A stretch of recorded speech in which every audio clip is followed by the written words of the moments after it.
brain cells fire when you learn something, and when you repeat something, when you remember something, the brain cells fire and then they wire together. That means they become more stronger. So first time we learn, we form some neural connections. And then second time we repeat it, we form more connections. Third time we repeat it more, we form more connections. So remember this a lot more strongly. Okay.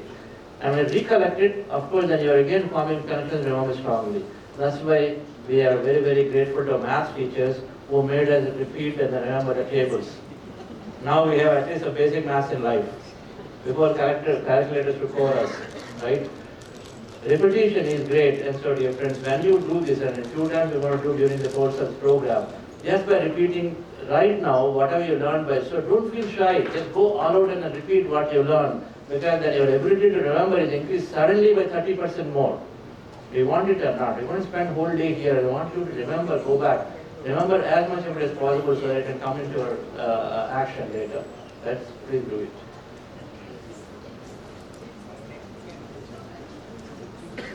So I would like to say that our thoughts and feelings constitute our state of being, and our state of being is creating our reality.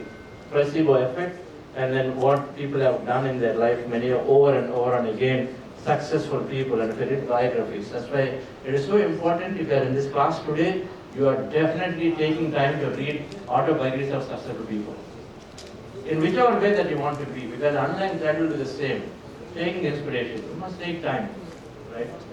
There are some nice books that I've read by George Elian, who has written books about Bill Gates or Warren Buffett or many of those people who have been very, very successful. And so George Elian, so it can help. You can of course read many other books too, but they're small books, and I love them because 50-page, 60-page books about somebody, how they're successful, what their mind is saying, and they're very important because they're going to help us to sort of learn ways of the successful minds, and so we can implement some. But the net is that, dear friends, our state of being, or how we think about our life, how we think about our next goal or the dream, is called state of being, is defining our reality. If you wake up every day in the morning and you think of personal finances are really challenging, then because you believe that strongly, you create a condition where you're always experiencing challenging things with finances. If you wake up and then say that you're losing hope day by day about that health condition because now it's there for 6 years, and then you are thinking, and then so many people told you it's not going to be healed because there's no cure for it, and then it is said, as you put it, that's the whole thing, even though we know that medical science changes all the time it changes, but yet we succumb to the notion when so few people are telling that it's not possible to heal, then we lose hope, and then by losing hope, every day we're reinforcing that it's not possible, and so you're making it that much more difficult for your body to heal. Because you're telling it is not possible. The thoughts and feelings create a reality. If your feeling is that my body is not going to heal, and as per this particular understanding that your body cannot heal and should not heal, would not heal. Because you yourself are telling it that I cannot heal. Right? That's our understanding of these thoughts and feelings. So state of being means how do I think and feel about myself every day? My finances, my people around me, my body, my office, my workplace, this world, this politics and the government, everything is a state of being, constitutes. How do you feel? Feel good or feel not so good about it? If you don't feel good about it, that means you're attracting that again and again. Simple. The switch has to happen. If you understand this principle and you figure out a way to change your feeling and you're thinking about that condition, let's say simply about traffic. If you don't feel good and then continue to feel that, oh man, this is so difficult because now my house is next to this junction that has come up with so much traffic blocks, and then for the next the entire lifetime it's going to be like this because you just continue to feel that way. But if you change the thought, and I want you to, if any of you have the challenge, please change the thought and see what happens in 3 months. If the traffic is easy for you, or your life change differently into bringing new opportunity just because you change thought. If this belief, if this has to be believed, there has to be a change in your environment. If you believe that no, this topic is not a problem, it is actually bringing something good for me, think that way, and then it's got to bring something good for you. You just have to experiment with your thought, depending on how you feel different. So this concept of thoughts create reality, or thoughts and feelings create reality, is also supported greatly by quantum physics statements, which is not for the scope of this today's talk. Normally we're doing a 2.5-day workshop, we talk about that in detail. But our 40-day programs we do online, we continuously always talk about this. So think about joining those free online programs to know so much more about this concept. But quantum physics is telling us now that 99.99% everything that exists there is emptiness and energy. Our body, when you look into deeply at the quantum level, that means at the subatomic level, then it is telling that what they find, quantum physics find is all empty. Everything out there is empty. How much empty? Nearly all of it is empty. Because the 99 point is actually 11 nines. Did I put 11 nines or 4 nines? There are 11 nines there. So all of what you see out there is emptiness, is all full of energy. And then what quantum physics is saying is that emptiness is energy and is full of possibilities of anything. Everything is an experience that is there and energy is sitting there because we are all by default energy. This is quantum physics. By default, we are all of that energy. But we are showing up as matter, and then the way that matter comes, according to quantum physics, is energy becomes matter through observation. You can take notes called double slit experiment. You can try looking up on YouTube, double slit experiment. Later in the afternoon, if you have time, we'll play a small video about how this works. But the double slit experimentation is telling us that electrons by default are energy. What we thought as matter are particles. By default is energy in by default. Our body, everything is energy. Then energy becomes matter, electrons become matter through observation. Somebody observes, saying that I'm looking for this to be showing up as matter, it comes as matter, otherwise not. So the quantum physics has a corroboration that our thoughts, our observation creates a possibility into our life, is corroborated through scientific experimentation. A simple thing that I would like to tell. Now if you want a new iPhone, you observe about it, you think about it, yes or no? Yes. You think about it. And then you probably spend some time, which means you're putting attention about it, doing some deals or whatever. You're telling somebody, saying that, hey, you know what, I'm looking for having this phone. Or at least in thought level, you release the thought saying that, yes, I wish to have a phone. Now the next thing that happens is that either you're spending time researching and then so taking time to go on and do, or somebody gifting you a phone. That also happened. You thought about it, hey, I thought about it, how come I got my gift here suddenly? How many people had that experience? They think something and suddenly shows up, right? Now, this is exactly what called observation manifest possibility. Unless we look for something, nothing comes into our life, either through thought or through thought followed up with an action. So it's called attention. We have an attention to something. So think about a phone, you spend time on it, and then slowly the phone comes into your life, new phone, and then you put attention on it, the phone stays very, very clean, beautiful, it still continues to be sexy until the time you have your attention. When your attention is gone, you keep dropping, and sadly that it disappears, right? You know it. You know the story. The life cycle is, when you have attention, your car is so great. So many people don't want you to touch the car. For 3 months, afterwards it doesn't matter, right? Because attention is gone. So dear friends, so the concept here is that when you have an attention, it's called observation manifest possibility, is that moment you have an intention about that phone, about something, then it is being served back through that becoming matter, and through quantum physics has got its own understanding that the energy to matter is happening. They still haven't figured out, but energy to matter is always happening. Energy is thought, so thought to matter. Now go back and apply to the placebo effect, which is thoughts and feelings create a reality. Right, friends? So there are many ways that we're trying to corroborate, and now this is science way to corroborate that our thoughts create things. Placebo effect way to corroborate, we understood enough examples. Leaders who have been successful have always said that, right? So with this, I want us to sort of have that solid understanding for the rest of the session. That is my thought which is creating reality. And then we go in to understand how is our mind behaving. If thought is creating reality, then it's all about regulating thought to be better than what we are thinking right now, right? And so this is where meditation comes into picture, dear friends. So mind is, the two aspects of it we have to understand. One is it's very restless, right? There are a lot of thoughts that they have here, there, everywhere. Even now, their attention, the average attention is about 6 to 8 seconds only. In fact, 4 to 8 seconds. attention span. So yeah, I'm losing you every 4 to 8 seconds. Somewhere else. They are looking at me, but probably somewhere else, dreaming, and then, oh my God, this is like one day I get my tea break. Please feel free to take a tea if you want. Okay? Don't worry about it. You can go on, I think it's an informal program. You don't have to be, you're not disrespecting me. You can get up anytime, stretch, and then have tea, but pay attention to this, right? That's how it is. So, restless waves of the mind, negative thoughts are there, many of them, and then limiting thoughts are there, right? I show here the elephant story. Many people can understand the elephant story. An elephant is typically, when a baby elephant is being brought up, it is tied to a small rope and a small peg. So as a baby elephant, no? You don't need like a very, very serious rope or a serious pillar or something.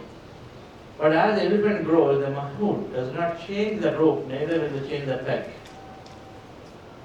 They continue to use it and then tie it to the same rope and peg. Some of you might have experienced in Indian temples. The elephants are there, but then they're not necessarily tied to any stronger peg.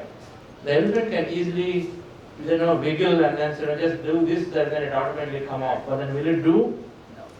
It won't do. Why? Because it feels it is tied. But it's tied physically, it's tied in mind. It's called a limiting belief. The elephant believes that it is tied, and so that it doesn't come out of it at all because it just has it in the mind belief. They have taken barracuda fish. Barracuda fish are aggressive fish.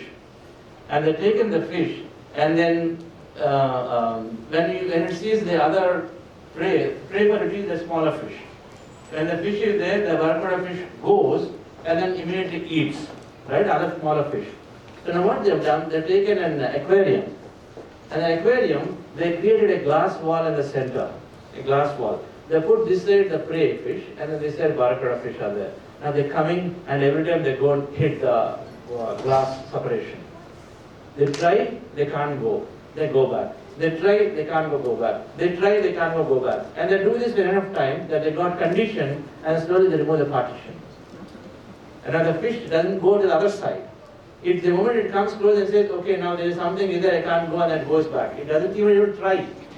It comes till there and says, okay, there is a partition there, go back, it doesn't try. And the fish on the other side is happy, this side it is starving. It is called a conditioned belief. We are all like that, yes or no? Yes. Do you think we all have some conditions like that? Yes. How many people think 8 hours sleep is required every night? Okay. How many people have overcome or transcended an 8 hours sleep? Who have transcended the 8 hours sleep requirement from the body? Who sleep less now? So many hands have been raised. Now why is it important? Why is it important? Who cares whether 3 hours or 8 hours or 5 hours sleep? We all care for a lot of activity and time. Everybody needs time, right? You want to do more. How many times you use the word, I don't have time, I'm too busy? All the time. So that means we are feeling that, okay, I need to do more, but I don't. And so if you have extra time, then you should be happy then. That's what happened to me when I came into meditation, when I removed this belief that a body requires that 8 hours of sleep. Now I sleep consistently between 4 to 5 hours, consistently. Of course, on a day I want to sleep for 8 hours, I will, but normally it's only 4 to 5 hours, right? It is sufficient. If you change the belief, and if you do a few right things, one is meditation. Where you energize, and then you go into the same states that sleep, a normal 8-hour sleep takes you to something called the dreamless sleep state, at least 2 to 3 cycles.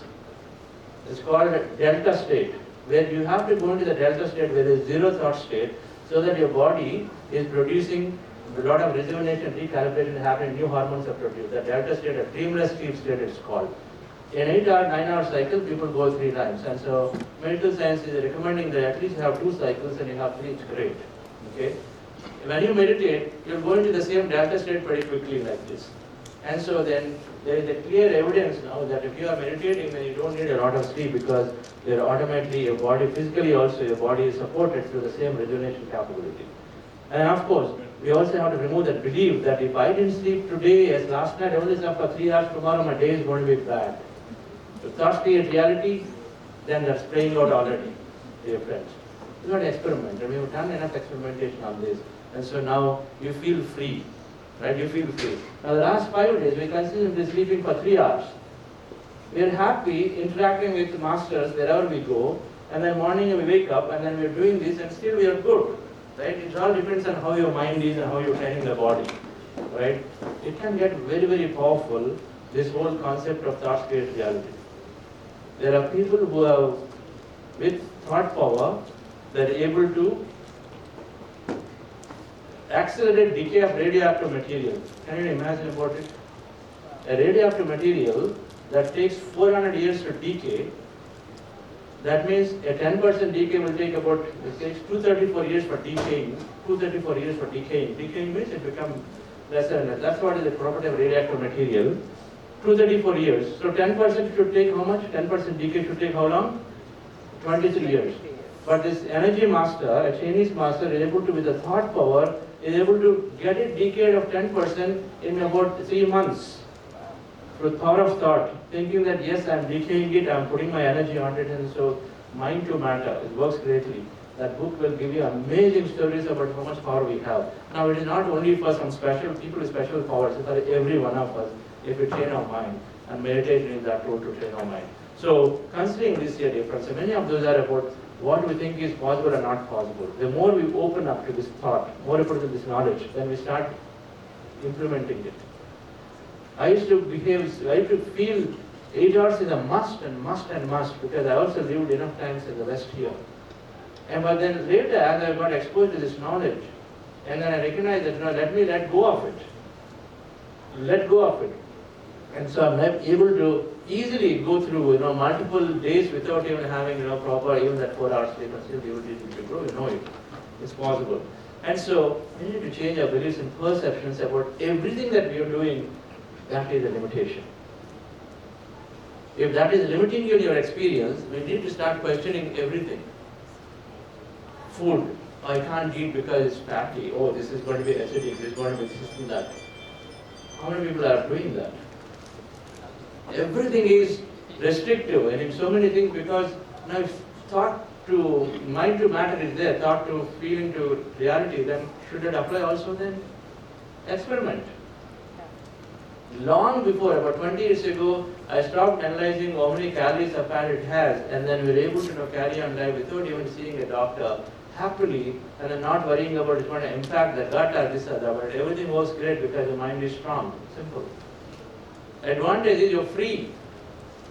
You're free. You're going to any part of the world, you're not worried about what food you're eating, because it's here, but not the body by itself different. So only if you raise ourselves with consciousness, meditation helps us. So what's the point here? There are 3 brains in the 3 brains here. The conscious part, which is the big part of the brain. The yellow part is the subconscious, second brain called limbic brain. The conscious brain, the outside one, has about 50,000 thoughts a day. 85% are negative, unwanted stuff. The thoughts create reality. All of the unwanted stuff has to be, we have to do something to remove all the unwanted stuff, right? What happened, we got 2 weeks forward, you have a presentation. How many times you worry about it, preparing and worrying, and will it go right, not right? And you are suddenly sitting in a meeting, should I open my mouth and talk about it? Oh no, what is he saying? It's all just blabbering. So, but no, I don't think I can say it, because he'll probably take it too seriously and affect me. So many doubts are there in our mind, we can't speak. And the thoughts are there worrying constantly. All of them are called this unwanted thought, negative, repetitive, which is just causing so much stress. The second part is this limbic brain or the midbrain or the emotional brain has so many limiting beliefs. Everything about our personality, our finances, our health, they're all limiting beliefs. Right? My boss is not very good. He does not support me. It's a belief. You have to see, my company can never give me hike more than 20%. We have one of our masters in St. Louis. His manager told him maximum get is 10%. From 130 to 148K, maximum. He said, I am looking for 190. Can you support it? He told him, you're crazy, you're out of your mind. This company supports only this much because you're getting promotion. He said, no, but I would like to have 190. I want you to put up a file and then see whatever that is. Okay, so and so person wants 190, then only he's taking the promotion. He went ahead and tried. 3 weeks later, he gets it matched. Company matched it. Normally we say, okay, and I only told him, and it is the company's policy. We just have a reason to believe company's policy, and so we limit there, right? Whereas, you are open. Is it possible that that 80% hike is possible? Is it possible or not? You have to be open to the possibility. Understand that if I have, an appropriate understanding of why I want it, and if you have a good reason of why I'm looking for it, and there's always a great support in the form of consciousness matching back. And so many are creating these, healing, or creating growth in their life in many ways, are repairing the relationships just by changing their thought. Somebody had marital problems, and so they were having court cases. Now they came into meditation, or they're trying to work on this mind. The thing was that I would like to see that they put one case on me, I put another one, I approach this police officer, and so that I can also have an equal, I also show my power. I said, wait, what's the point? You're going to spend so much energy draining yourself, and then if you are meditating and you're able to change your mind, then change your thought process and say, whatever has happened, let the best happen to them, but best happen to me. Just wish, and then can you elevate yourself to that level and then do it? Right? If you're changing your mind, you can, rather than go in the revengeful way, just change and say, let the best happen to them, best happen to me, I would like this to be amicably resolved. And then exactly 1.5 years later, now they're living together happily. The best has to happen, and so then you're able to change your mind to influence people in many ways. So cases got dropped one by one. This is personally automated the true, because things change when we change the way we think. And so the second one is limiting beliefs, dear friends, is the subconscious mind holding many beliefs, and we have to change. The belief that if somebody did something to me, I have to teach them a lesson. This is how we've been taught. The ego self-based, where communities have been taught that way. Hey, you are like what? I mean, how can you just say this? Nowadays, elders also support that behavior, because we become so egoistic and say, how can you just account it? No, how dare she do it? How dare he do it? And then we instigate, and so then automatically we are, trying to support. It's a belief, because our caste, our community, me as a gender, so I need to be like this, and so the belief is there, and it's difficult to come out of the belief because we don't even see it. We think it is truth. And so, dear friends, we have to do something about these beliefs. We have to do something about these random thoughts. And what is the way to do this is to meditation and wisdom. When you take meditation, regular meditation, when you take wisdom, for example, wisdom today we said 8 hours of sleep is not necessary. If you want to experiment, first is to recognize that, okay, maybe there is something here. Maybe it's going to help me to have a lot more time if I actually do it. And so wisdom is important, and then meditation is going to help us to observe that wisdom is important. When you do these two, of course our mind is changing. Our beliefs are changing. Those negative thoughts will disappear, and then the formula is meditation wisdom. This is what Patriji's entire life is just talked about. Learn, read from others, learn from others, and then practice meditation friendly. Right? So the meditation, what is this? Meditation is essentially bringing a lot of transformation to individuals. It is helping people increase their physical vitality. So there is so much, when the health is not there, all our desires drop, isn't it? The moment health is not there, our desires drop, right? Suppose you want to do trekking, you're interested in world travel, you're interested in starting a business, you're interested in many things, but physical health is not there. What happens? Your fundamentally come back to basics and say, my life is not supporting. What travel I will do? So slowly we decide. So first thing meditation is doing is to bring back passion for life, because it brings that physical vitality. Health is there. Meditation is helping repair our neural networks in the brain, so growth and development is significantly there. Memory is increased. Emotionally we are regulated gratefully. Right? We have more reading power, thought power, more memory, storing power, creative power. I read 5 times faster now after this 20 years of meditation. 5 times faster than what I was reading at the age of 30. That time when I started meditation. Today at 54, and I read faster. It's not the opposite, contrary to what we've been thinking. Alright? So meditation increases growth and development to learn better. So learning leads to new experience. Meditation helps us to build great relationships. Right? Celebrate of life. Relationships are for celebrating life. Right? And so the meditation is manifesting is a focus for today. And the meditation, of course, is giving us meaning in our life is we asking the question, what am I doing with my life? How meaningful am I spending? Am I contributing so that in any given time I look back and say, yes, this is very purposeful? Am I only accumulating to myself? Is life is only about me and my job and my kids, or something more is there? Something more is there. So meditation helps us to even understand that clarity of our purpose, so that we feel anytime we are living a very contented life, dear friends. So in all of this is simple technique of meditation. So let's practice it now. How do you practice meditation? Very simple. You're sitting down with your goal of meditation is to empty the mind. And emptying the mind. The mind has got restless waves, so many thoughts are there. We want to empty the mind. And how do you do it? By observing your natural breath with your eyes closed. You're closing your eyes and observing your breath. That's it. Pretty simple practice. Right? You're sitting down the way you are on the chair, or you can sit down on the floor like the boy there. You can sit down on the floor cross-legged, right? Or in the chair, fingers into fingers, and then feet crossed at ankle. The girl has got her legs crossed at ankle, so do this way, cross the legs at ankle like that, and then you cross your fingers into fingers, and then placing your hands in your lap comfortably. Number 2. 3 is closing your eyes.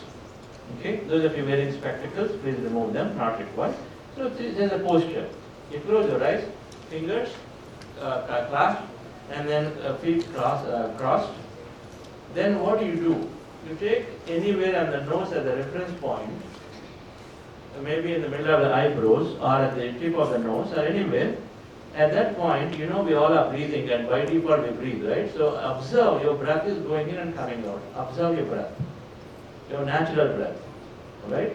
So the technique is to, with your eyes closed, observing our natural breath. When I observe your breath slowly, our mind is becoming empty of thought.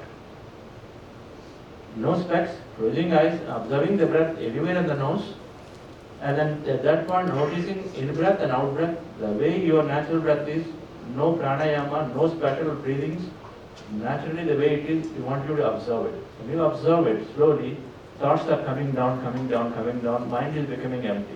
As the mind is becoming empty, you start experiencing emptiness all around. Emptiness means you don't find people, places, things around you. It's all empty. It could be black, it could be dark, gray, it could be like sky, empty.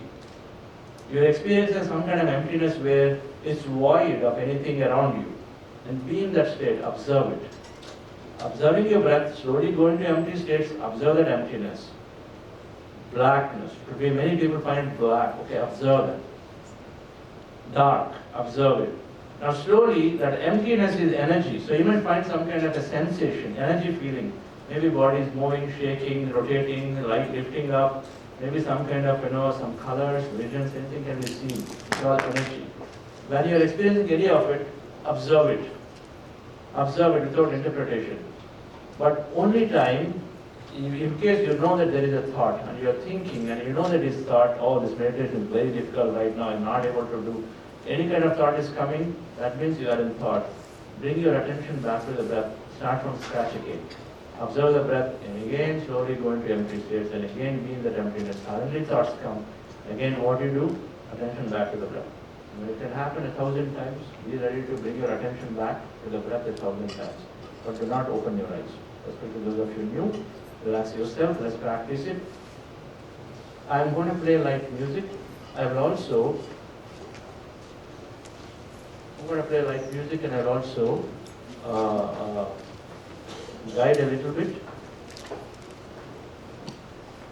I need some help with the audio here. So relax yourself, dear friends, eyes closed. Audio cable is not connected. With your eyes closed.